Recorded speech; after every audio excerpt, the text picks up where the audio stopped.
I used to believe that love once solid could never crack that marriage. Once built would withstand any storm, but I was wrong.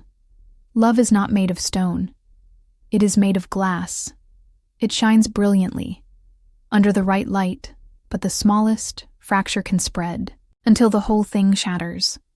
Mark and I had been married for 7 years. 7 years of routine of late nights and early mornings of words, spoken without feeling and silences that stretched too long. He was an engineer, methodical and logical, while I was a nurse, emotional and always moving. Somewhere along the way, the space between us grew so wide it felt like we lived in separate worlds. I noticed the change gradually, the way he barely looked up when I came home from a 12-hour shift, the way his kisses turned into quick pecks and our conversations became reports. How was work? Fine. Dinners in Theffridge. Okay. Nights were spent back to back in bed, the weight of unspoken words pressing between us. Then there was Tom Emmett, him on a rainy Tuesday night, when he was admitted for a motorcycle accident. He had a fractured rib, a dislocated shoulder, and a mischievous smile. Despite the pain, "Looks like I'll be in your care for a while," he had said, and something in his voice, warm teasing, made me feel seen for the first time in years. I should have stepped back, but I didn't. Tom had a way of making the world slow down. He paid attention, not just to what I said, but to what I didn't. He asked about my favorite books, my worst days, at work, the things that made me laugh. With him, I wasn't just a nurse or a wife. I was Sarah, and I had forgotten what that felt like. It started small. I found myself lingering in his room for a few extra minutes, listening to his stories about his travels. I laughed too easily, tucked my hair behind my ear too often. I began looking forward to work in a way I hadn't in years. At first I told myself it was harmless, that there was nothing wrong with enjoying someone's company, but deep down I knew the way my heart skipped when I saw his name on a chart, the way my stomach fluttered when he said my name. It was the kind of feeling that belonged to first love, not a married woman. One evening, as I checked his vitals, he caught my wrist, holding it just a second too long. "You look tired," he said softly. "You do so much for everyone else who takes care of you." I should have pulled away. Instead, I swallowed the lump in my throat and whispered, "No one." Tom was discharged a week later. But that wasn't the end of us. He found me on social media, sending a simple message, Miss your company nurse, Sarah Istered," at the words on my screen, my pulse racing. I could ignore it, delete it, pretend like it never happened. But I didn't. I typed back asterisk, "Glad you're healing. Take care asterisk," and that was all it took. One message turned into 2, then 10. Then a constant thread of conversation that would itself into my daily life. We never spoke of Mark. We never spoke of boundaries. It was just us. And for a while that was enough to make me forget that I had a home waiting for me. Then, one evening, he asked me to meet for coffee, just coffee, as friends, he said, and I wanted to believe him. I wanted to believe myself. When I arrived at the cafe, he was already there, his eyes lighting up when he saw me. We talked for hours, the world outside fading into background noise. When it was time to leave, he walked me to my car. I had a great time. He said, his voice low, so did I too. Great. I should have left. Then I should have gotten in my car and driven away. But when he leaned in slow, deliberate, I didn't move. When his lips met mine, I closed my eyes, and just like that, the glass cracked. Guilt has a way of clinging to your skin no matter how hard you scrub. But so does desire. What started as stolen moments turned into something neither of us could stop. Late-night conversations, secret meetings, the thrill of a world no one else knew about. I lived 2 lives, the devoted nurse and wife and the woman who belonged to Tom at home. Mark was distant, but unsuspecting. He was used to me being tired, distracted. If he noticed the way I held my phone tighter or the way I linged before coming inside, he didn't say anything. Maybe he thought I was just overworked. Maybe he didn't care at work. I avoided the people who knew me best. My best friend Claire eyed me suspiciously. "You've been acting weird. Lately she said everything okay. Yeah, Elia just tired." I told myself that if I was careful, no one would know that. As long as I kept the two Lees separate, I could keep them both. But life doesn't. Work that way lies like fractures only. Spread the first warning sign came in, the form of Mark's silence. One evening he watched me as I scrolled through my phone, his expression unreadable. "Who are you always texting?" It froze. "Just work." Claire, mostly CLA. He repeated like he didn't believe me. Like he knew that night. I lay in bed, beside him, my heart pounding. Tom had sent me a message. Just before I got home. Asterisk, "Can't stop thinking about you, asterisk." And instead of excitement, I felt sick of you. Days later, my boss called me into his office, my hands turned to ice as he slid a folder across. "The desk, Sarah, we received a complaint.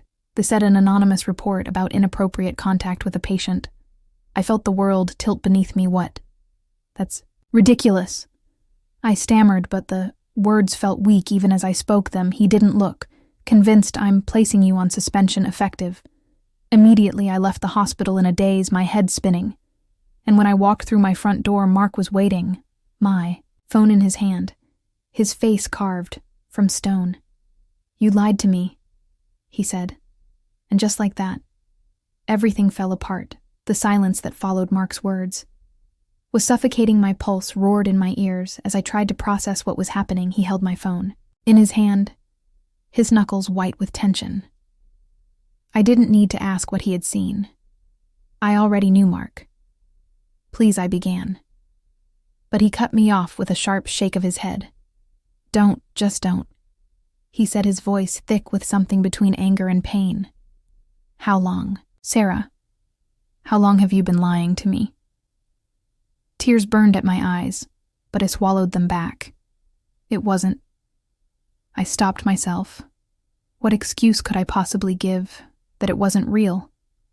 That it hadn't meant anything? Mark let out a bitter laugh. I saw the messages, the photos. It meant something, all right, just not to me. My chest tightened. "I never wanted to hurt you, but you did, you already have." And just like that, the last piece of my marriage crumbled. Mark didn't yell. He didn't throw things or lash out somehow. That made it worse. His calmness, his quiet, devastation. It was unbearable. "I need you to tell me the truth," he said after what felt like an eternity. "Why Sarah? Why him?" I did have an answer. Not one that would satisfy him. Not one that would make sense even to me. I was lonely. I admitted, my voice barely above a whisper. I felt invisible. Mark shook his head. His jaw clenched. "And you thought he could fix that he could give you something." I couldn't. It wasn't about that. It just happened. His expression darkened. "No, Sarah. Affairs don't just happen. They're choices, repeated, deliberate choices." His words hit harder than a slap. Because he was right. Every text, every meeting, every kiss I had chosen them all. Now I was paying the price. Mark packed his things that night. He didn't scream or argue. He simply gathered his essentials, stuffed them into a duffel bag, and walked out the door. I sat on the couch in silence, staring at the spot where he had stood just moments before the house felt empty. Hollow, the weight of my actions pressed down on me like a stone. Then came the fallout at work. The next morning I was called into an official review, meeting my supervisors at across from me. Expression unreadable. Sarah. He began, "We take patient-nurse boundaries very seriously. Given the evidence we have, no choice but to terminate your employment." My heart sank. "Please, I made a mistake, I understand that, but I love this job, it's my life." "I'm sorry," he said, and the meeting was over in less than 24 hours. I had lost everything. My husband, my job, my reputation, and I had no one to blame.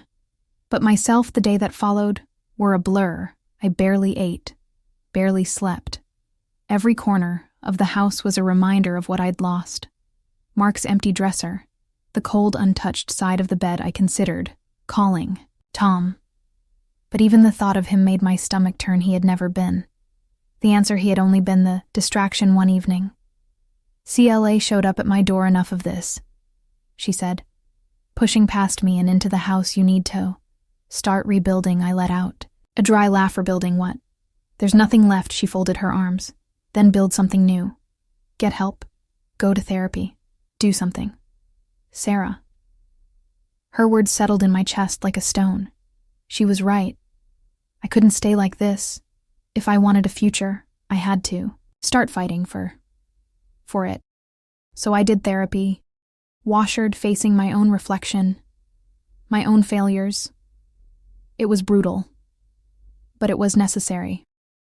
I wrote Mark a letter, not Tosk for forgiveness, but to tell him the truth, to acknowledge my mistakes, to let him go. I found a job at a small clinic where no one knew me as the nurse who'd broken the rules. It wasn't the hospital, but it was a start. Most importantly, I learned to forgive myself, not all at once, and not completely, but day by day. Step by step, I stood at the edge of a new life, uncertain but determined, and for the first time in a long time, I took a deep breath without looking back. Thank you for watching.